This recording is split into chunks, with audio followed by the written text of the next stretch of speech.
can't sleep, trapped in my own mind. Anxiety. Drowning in the darkness, just can't see the light. Depression. Doubtful, insecure, can I really do this? Imposter syndrome. I'm alone, unloved, just feel invisible. That's loneliness. We're not therapists, but we need one.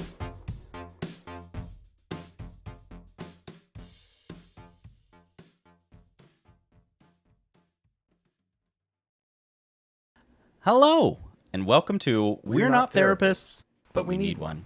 The podcast where we have honest and vulnerable conversations about our mental health with one another. I'm Jay.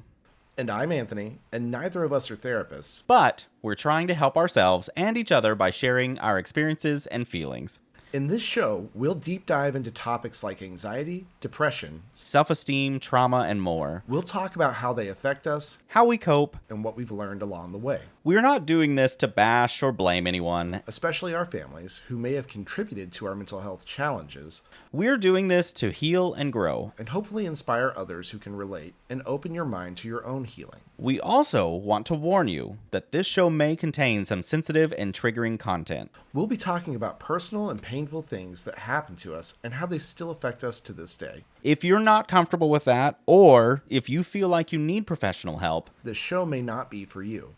But if you're ready to join us on this journey of self-discovery and self-improvement, we're glad to have you. We're not experts, but we're honest and we're not alone.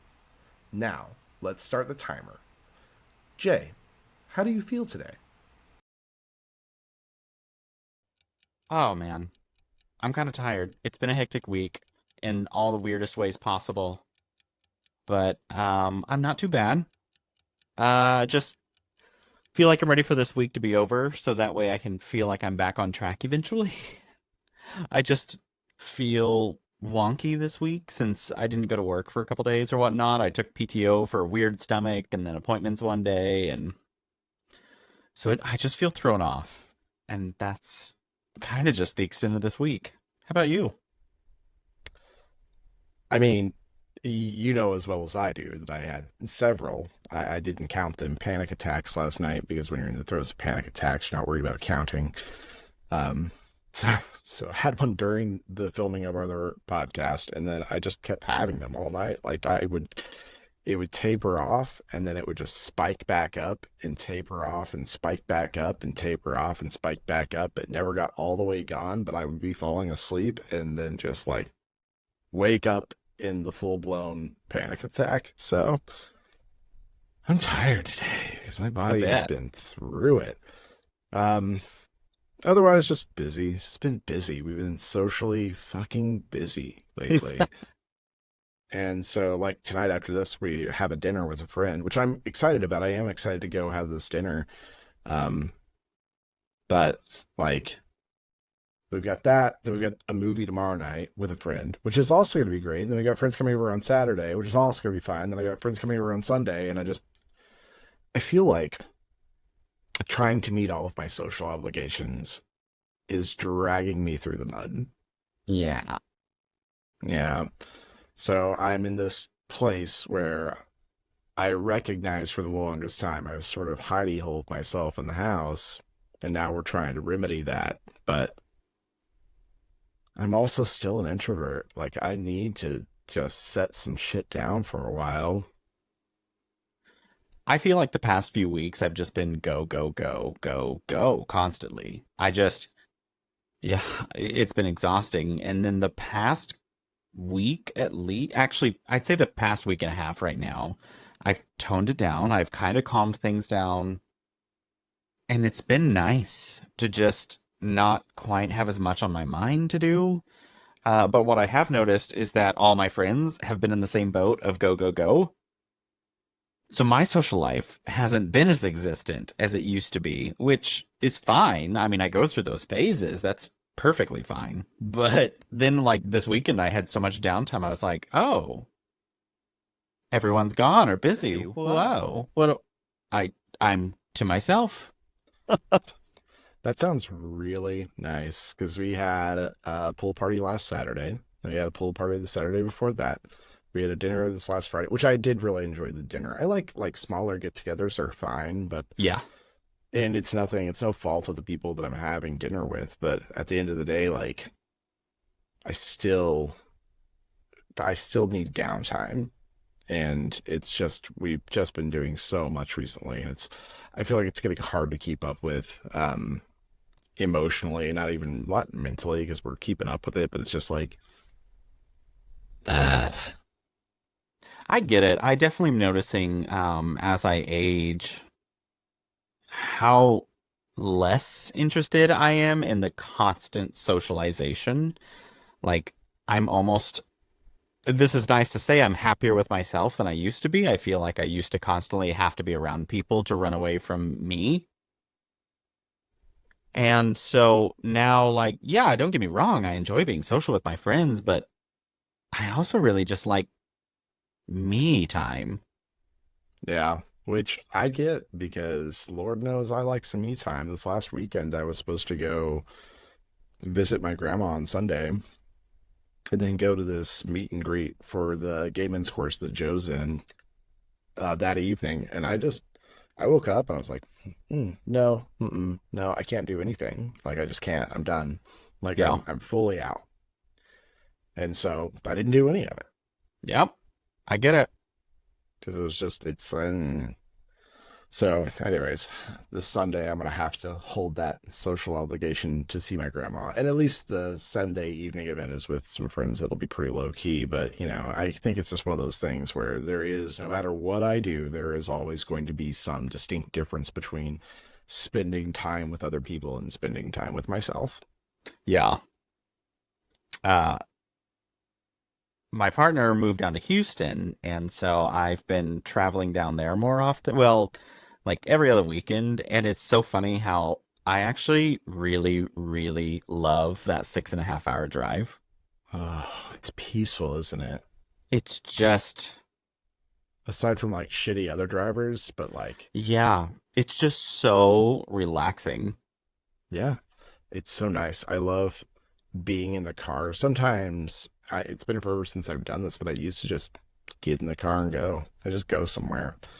Like, one time I had just realized I hadn't been to my great grandmother's grave in years and years and years.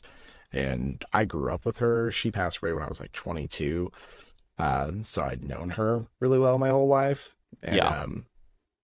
so I was like, well, I'm going to jump in my car and I'm going to go because she's buried at Stroud, Oklahoma, which is a good solid hour from here.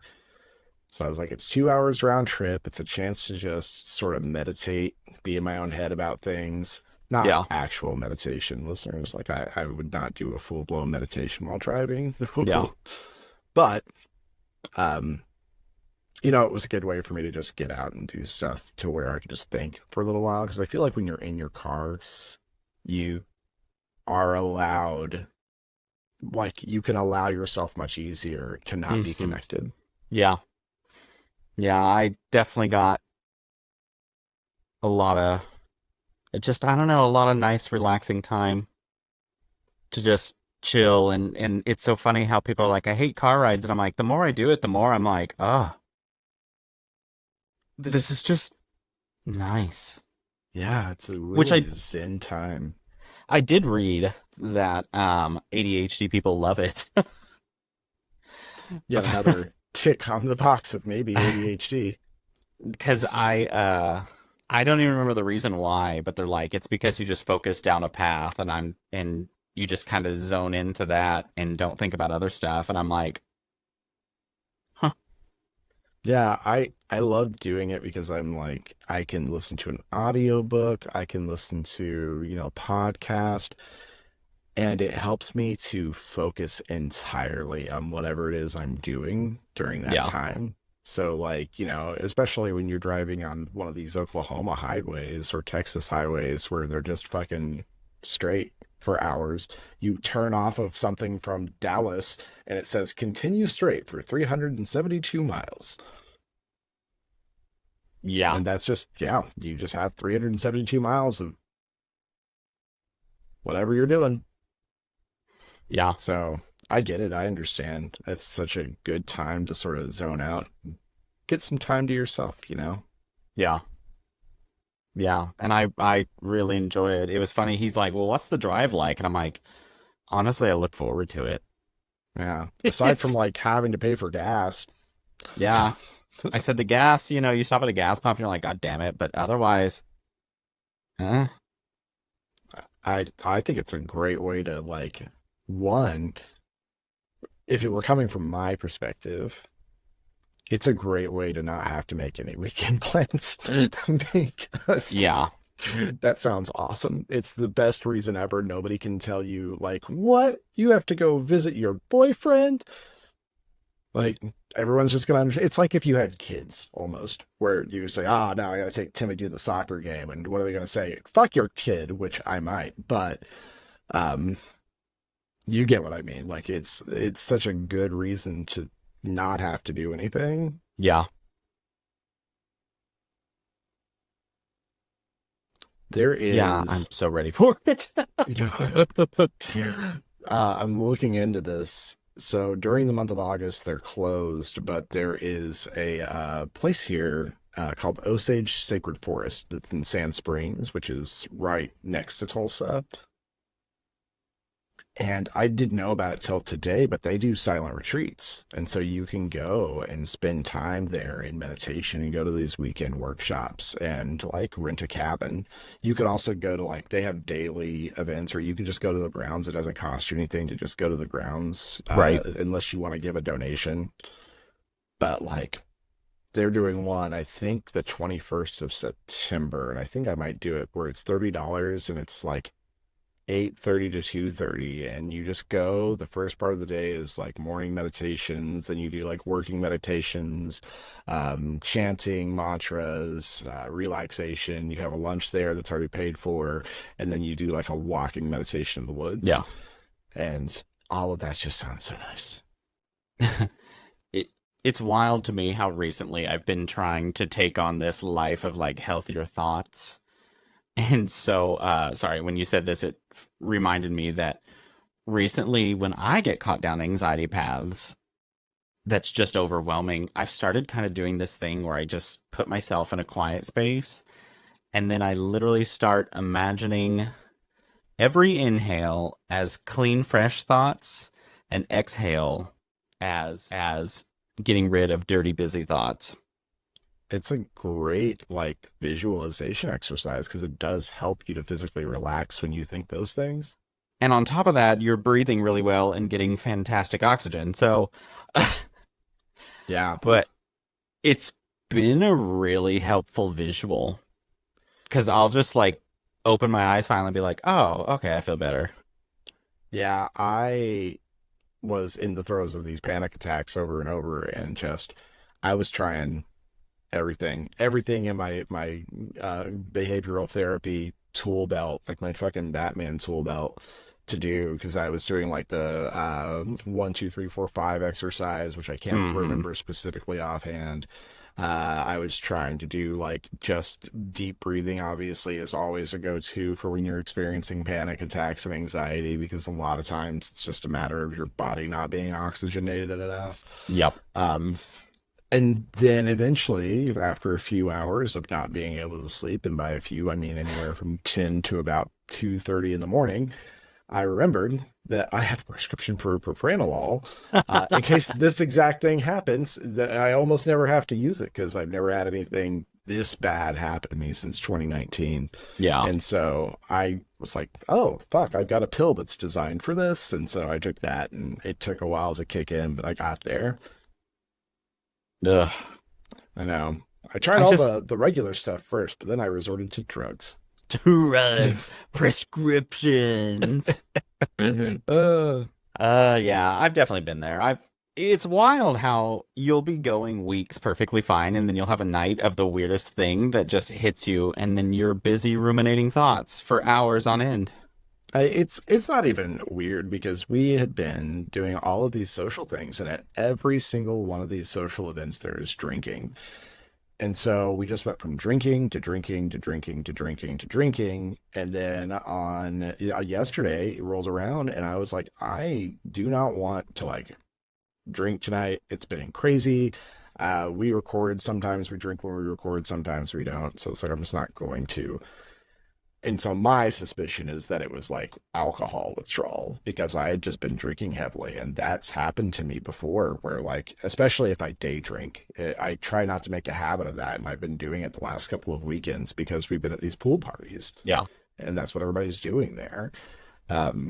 So I've got to get better at redefining how I approach these events because I can't do that to myself. Yeah. Because every time I day drink, it turns into that. Yeah.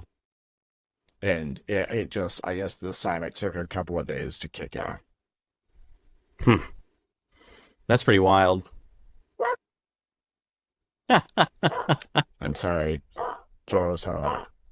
Sounds like somebody's happy that Joe's home.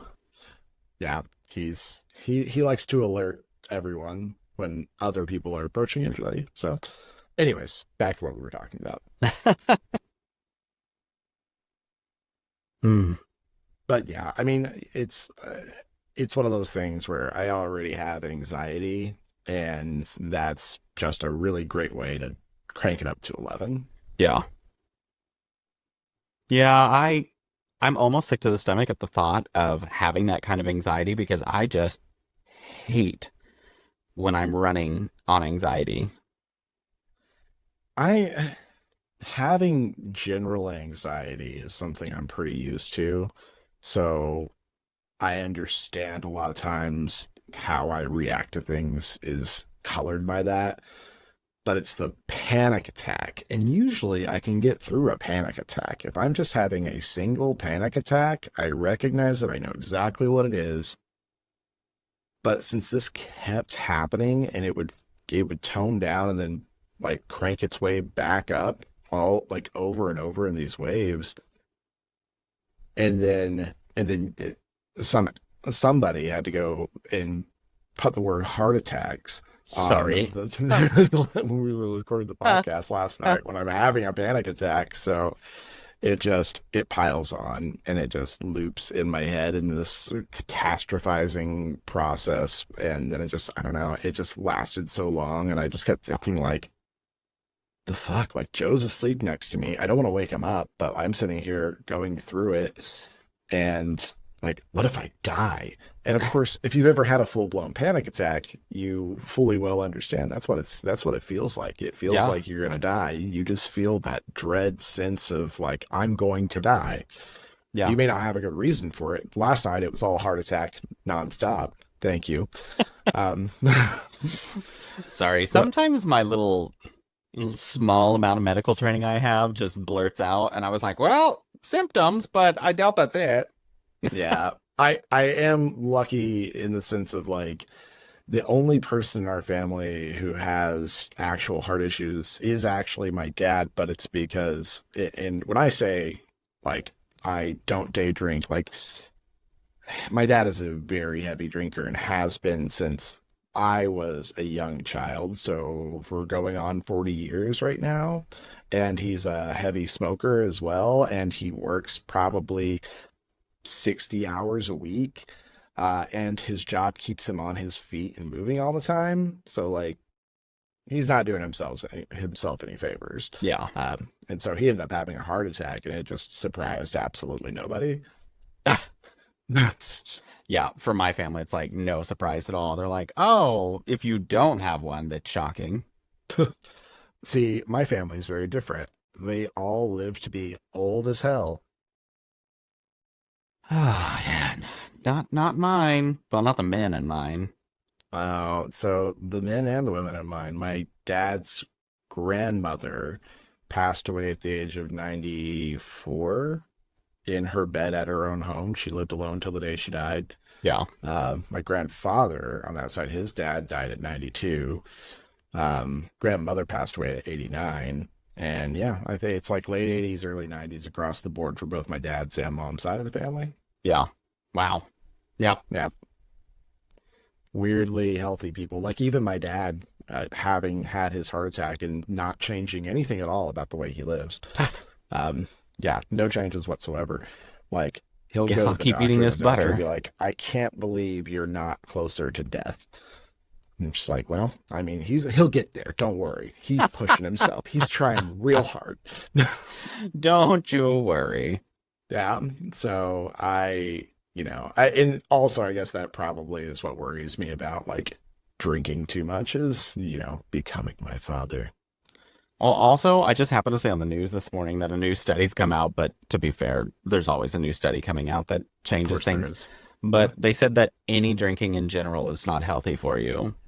Oh yeah, it's not good for you whatsoever. Like there's no health benefits you can't get from anywhere else. Yeah, they're just. Only Sorry, go ahead. No, no, I'm sorry. I'm yawning because I'm dreading the idea that I now have to go mow after this. But Oh.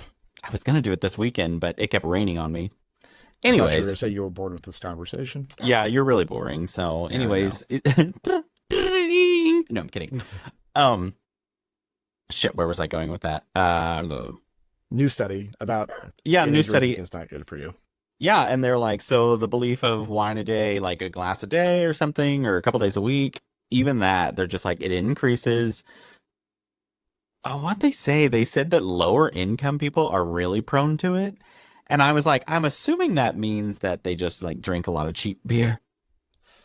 I often like wonder and suspect if like higher end liquors and wines are just somehow not as bad for you. But, I think that also tends to be anything with rich people where like they can afford nicer food. So like they're just Oh, gonna be healthier yeah, generally. like avocado toast. Well, if you just stop eating avocado toast, you'd be rich too. Yeah. But yeah, no, that's definitely something that keeps popping back up. And a lot of times, if you follow the bunny trail of like hey, a glass of red wine every day is good for you, it leads back to the wine industry. Yeah. They're like, yeah, we sponsored this. And Yeah. it's not untrue. There are health benefits to it, but not anything more than you'd get from eating a handful of blueberries. Yeah. So, and Which actually, the blueberries would be better for you in the long run. I know. I was like, the blueberries actually way better off. Yeah. Yeah, I think that also makes it worse when I do drink is like I know a lot of the negative parts about drinking. I understand it really well. And I'm just like, yeah, I know this is gonna block like my iron consumption. I know it's gonna block my body from like taking in vitamin D. I know it's gonna stop my liver from actually processing anything else until it processes this alcohol first, which like increases the fat content of my body. And like I understand it intimately, and I still do it. Well, it's so funny. I kind of regret it because this weekend I was like, oh well, I'm just I'm gonna relax, and I didn't drink like heavy or anything. I even kept it just to the seltzers. But I was drinking those, and Monday rolled around, and I had several doctor's appointments, and one of them they had to pull lab work, and I don't know why I remembered that appointment was there fully. I never forgot about it, but I just blanked on the fact that they had to pull blood work. And so all my blood work was off. Not all of it, but a lot of things. Yeah. She was like, I want you to do this again in a week. So I have to go get blood again so she can make sure that my kidney numbers are down. Oh, your kidney function was high, or And your that kidney, also, like enzymes. yeah, and that also something else was high, saying that I'm dehydrated. And I was like, my pee's normal color. It's fine. But I felt really kind of like stupid, and also I felt I felt a little like, so this was my oncologist, and one of the things that oncologists always ask for is if you're depressed or showing signs of depression or anything. And so if my kidney numbers have ever been up, which they've never been high enough to be concerned about, I think it triggers them to be like, hey, is there an issue? And so I'm like, damn it. I just triggered that, just being dumb and forgetful. So I did my last doctor's appointment where I had like a full-blown panic attack the night before because I was concerned about the blood draw, and it came out fine. Like everything's fine except for my cholesterol was a little high. Yeah. So now I'm on a very low dose of a statin drug to help decrease that. Welcome I know. to that club. I know. But all that is to say, like, I spent like a whole 48 to 78 hours or 72 hours just stressing about it, and I got all my results back and they were fine, which I should have suspected anyways. Yeah. But Yeah. I don't know. I just walked into that appointment like, "Meh," and then like go up to the lab, and I was like, oh yeah, oh shit. Oh no. I was like, I was drinking Sunny D seltzers like last night. You know, it's funny. Sunny D seltzers of all things. The I purple had to go stuff. get them and try them, and I was Sunny just D, like, oh yeah. oh my god, they're They're- so overpriced, but they're delicious. Yeah, they're tasty. They taste like vodka Sunny D. Yeah. I'm not gonna keep those in stock, but I got my share, drank them, had fun, played Red Dead Redemption just to chillax and give myself me this weekend. Yeah. Yeah, there's I can't remember what one it was I was listening to. I think it was a podcast of some sort, but a guy was talking about like going to the ER because he had gotten in some fist fight after getting heavily trashed in a bar, and like the ER knew him. He had been in there multiple times because of different things related to drinking, and then like they took his blood, and the doctor came out there and was like, you have the content of 27 drinks worth of alcohol in your blood currently. And he was like, that can't be right. I only had 24. I was like, what? Kudos on keeping track. Yeah, I know. At least you knew the math. But anyways, that's what that reminds me of now. Yeah, so we'll see. I don't know. Yeah, Hopefully my blood work goes back to normal after that. That's kind of like weighing on me just a tiny bit because I'm like, God, I hope nothing's wrong, because I think one number that we didn't want up was up more than usual, but I'm blaming it on like my body being off. And so I'm like, I really hope that we're right about that. Yeah. The thing I want to make sure I look at again, because I have to go back again in less than 3 months, is my blood pressure, because I'm already on blood pressure meds and it just runs just a little high still. Yeah. And I know it's because I have anxiety, like that just keeps it like up there. And if my anxiety is up, if I'm stressed or very excited about something, my blood pressure reads awful. Mm-hmm. Well, that was the first thing I did last night before I took that propranolol at 2:30 a.m. was I broke out my blood pressure cuff to make sure, and it was 160 over 109. I was like, oh yeah, I need to take one. Yeah.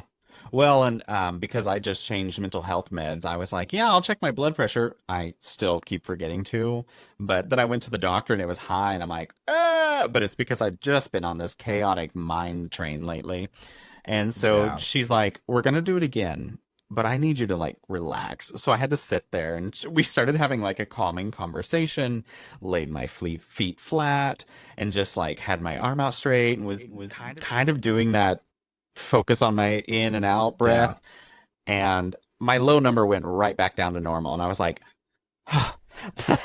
What's funny is like my what is it, your diastolic number, the lower number, it was completely fine when he checked it at the doctor's office. It was like it was like slightly under normal range. But my top number was 160, and he was like, that's really high. And I was like, I have been stressed out about coming to see you, and that's all I've been thinking about for the past 48 hours. So I'm not surprised by this. Yeah, mine was weird. It was like 160 over 104 or something. And she's like, I don't like that. And I said, I don't either. And so we did it. And then it dropped down to like 132 over 81. I was like, I'll take it. A little better. Yeah. I'm like, put that in the system. Put that one down. Mark that one. Use those results. And she's like, well, this is the one we're marking because this is the one we're claiming is accurate. And I was like, I agree. It is a more accurate. I breathed. It's just, isn't it wild how our body has so much impact, or it's impacted so much by just our thought process? It's so crazy how stress and anxiety will just absolutely wreck your body. I'm so glad that I've taken steps in my life to try to drastically reduce my stress levels, because I used to just run on high stress on a regular basis. And I've been like, you can't do that. That is probably what gave you cancer. You're killing yourself. Just calm it the hell down. Yep. Hardening your arteries and whew, yeah. Yeah. I try to give myself calming time during the day, but here lately we've been going so much. So I don't know. Maybe what I experienced last night was just my body being like, hey, what the fuck is your fucking problem, man? You've done all this shit. Now you've got like 4 more plans this week. I also love how you can have a day of just like, and then the next day, if you have a good night's sleep, you're just like, I don't know what I was so worked up about yesterday. That's the other thing is yesterday morning, I woke up at 3 a.m. and could not get back to sleep. Ugh. And so not only did I miss like 3 hours of sleep that night, I got 2 hours of sleep last night. And yeah, so I'm just, at some point, my body is going to give up and have to actually rest and sleep. And so like all last night, I was fighting it mentally. I was like, I know you're high key right now, but you can't keep this up, buddy. You can't keep it up. You're going to have to stop being like You're this going to eventually. tire yourself out. That's what's going to happen. But it always happens at a really inconvenient time. But I know, 5 a.m. as it were, for yeah. 2 hours. I guess I'll wake up in a minute. I know. I was telling my boss about it today. He was like, oh, so you didn't get any sleep. You got a nap. And I was like, yeah, you're right. But I'm here. That's dedication. It's my coworker's out, so I can't miss work. Otherwise, things will not get done. Ew. Yeah, I know. So unless it's like really, I can't be there. Yeah. You know, if I'm just going to go in tired, I'm going to go in tired. Yeah, exactly. And we're out of time. Thank you for joining us today on our show. As you can see, therapy is not always easy, but it can be very rewarding and healing. If you want to follow our journey and see how we progress, tune in next episode for the continuation of We're Not Therapists, but We Need One. Join us on our socials, TikTok, Facebook, Threads, and Instagram, and email us at nopenotttherapists@gmail.com. That's NOPENOTTHERAPISTS We would love to hear your thoughts on our journey, or any questions you have that we can help answer. Until then, Stay safe. mental health is a serious and important issue that affects millions of people around the world. If you or someone you know is struggling with depression, anxiety, trauma, or have any other mental health conditions, you're not alone, and there is help available. You don't have to suffer in silence or feel ashamed of your feelings. There are many resources and support networks that can help you cope and heal. Here are just a few. The Crisis Text Line, which is a 24/7 service that connects you to trained crisis counselors who can help you with any type of emotional crisis. You can text HOME to 741-741 in the US or Canada, or 85258 in the UK, or 50808 in Ireland. You can also visit crisistextline.org for more information. The National Suicide Prevention Lifeline, which is a 24/7 service that provides free and confidential support for people in distress, as well as prevention and crisis resources. You can call them at 1-800-273-8255 or chat online at suicidepreventionlifeline.org. The Headspace app, which is a meditation and mindfulness app that can help you reduce stress, improve your mood, and enhance your well-being. The app offers guided meditations, breathing exercises, sleep sounds, and other tools that can help you relax and cope with your emotions. You can download the app for free and try it for 10 days or subscribe for unlimited access to all features. You can find the app on the App Store or Google Play, or visit headspace.com for more information. These are just some of the resources that we have found helpful, but there are many more out there that can suit your needs or preferences. The most important thing is to reach out for help when you need it, and to know that you are not alone. Mental health is not a weakness, but a strength, and taking care of it is one of the best things you can do for yourself and your loved ones. Until next time,